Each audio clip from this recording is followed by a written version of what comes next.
नमस्कार. स्वागत आहे तुमचं आपल्या मम्मीज कोल्हापुरी किचनमध्ये.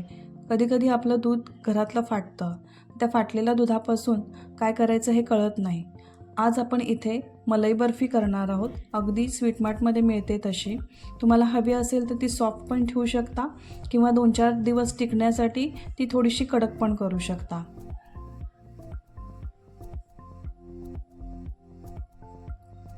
ही बर्फी तयार करताना वास येऊ नये म्हणून मी काही टिप्स अँड ट्रिक्स सांगितले आहेत, त्यामुळे तो व्हिडिओ अगदी शेवटपर्यंत नक्की बघा.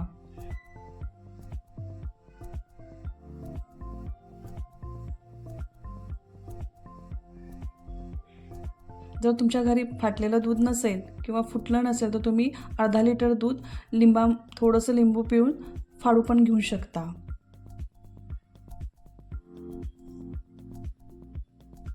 इथे माझं अर्धा लिटर दूध फाटलेलं आहे.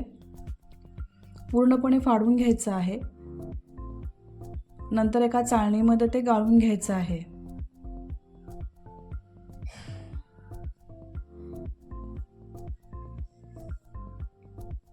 त्याचं पूर्ण पाणी निथळून घ्यायचं आहे. ह्या पद्धतीची पुरणाची जाळी घ्यायची आहे आणि त्याच्यामध्ये हे दूध ओतायचं आहे आणि पनीर वेगळं करायचं आहे, तो छेना वेगळा करायचा आहे आणि पाणी वेगळं करायचं आहे आणि ते 2-3 वेळा धुवायचं आहे. ते चांगलं धुतल्यानंतरच आपली मलाई बर्फी छान होणार आहे.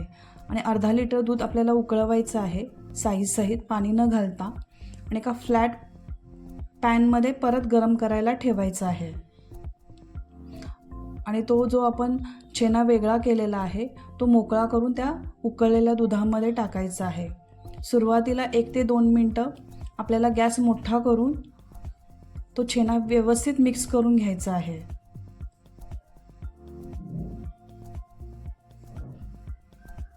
सुरुवातीला एकसारखं हलवायचं आहे आपल्याला,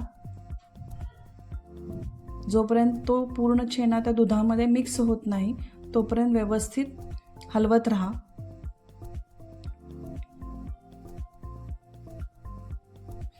तो छेना पूर्णपणे मिक्स झाल्यानंतर गॅस मंद करा आणि मंद गॅसवर हे दूध हलवत राहा.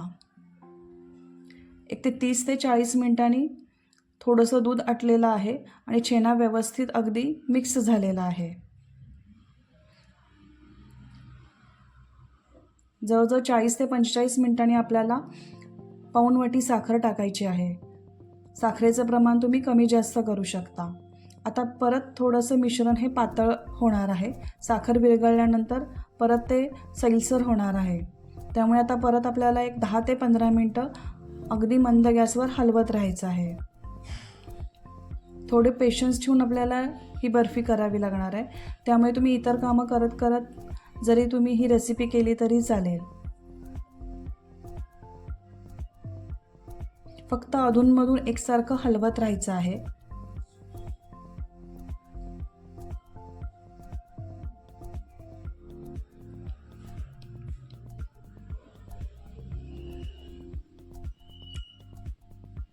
आता हा मिश्रणाचा गोळा हळूहळू तयार व्हायला लागलेला आहे आणि एक 10 मिनिटांनी अगदी पांढरा शुभ्र हा गोळा तयार होईल. त्याचवेळी तुम्ही वेलची पूड टाकून जर तुम्ही बर्फी थापली तरी चालेल किंवा 4 दिवस टिकण्यासाठी थोडीशी फुडं जरी घेतली तरीही चालेल. फक्त त्याचा कलर चेंज होणार आहे आणि त्याचा पाक तयार होणार आहे. जर तुम्हाला सॉफ्ट हवी असेल तर ह्या स्टेजला तुम्ही वेलची पूड टाकून थापली तरी चालेल.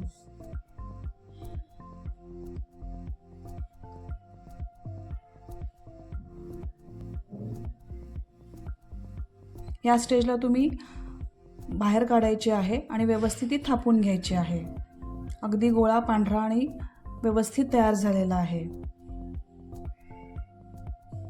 आणि 2-3 दिवस टिकवायचे असेल तर थोडासा कलर त्याचा बदलणार आहे. आता वेलदोडे पावडर 1 टीस्पून टाका आणि व्यवस्थित वेलदोडे पावडर मिक्स करून घ्या. गॅस बंद करा. आता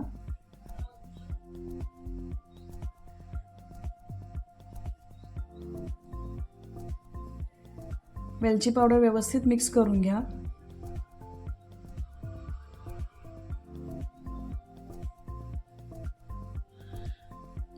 पांढरी बर्फी दिसायलाही छान दिसते, सॉफ्ट होते, पण त्याच दिवशी आपल्याला संपवावी लागते. ही फ्रीजच्या बाहेर आपली 4 दिवस आरामात टिकते. आता एखाद्या भांड्याला तूप लावा, त्या ताटलीत हा गोळा ओतून घ्या आणि पळीनं अगदी एकसारखा करून घ्या.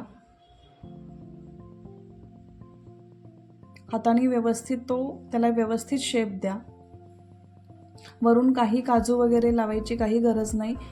ती स्वतःच इतकी छान लागते की वरून काही लावायची गरज नाही, कारण त्याचे असे दाणे दाणे तयार होतात. एक 10-15 मिनिटांनी लगेच सेट होते आणि मग आपण कट करायला घेऊया. याला फ्रीजमध्ये वगैरे काय ठेवायची गरज नाही आहे. एक 10-15 मिनिटांनी सेट झालेलं आहे. आपण त्याला बर्फीच्या शेपमध्ये कट करून घेऊया.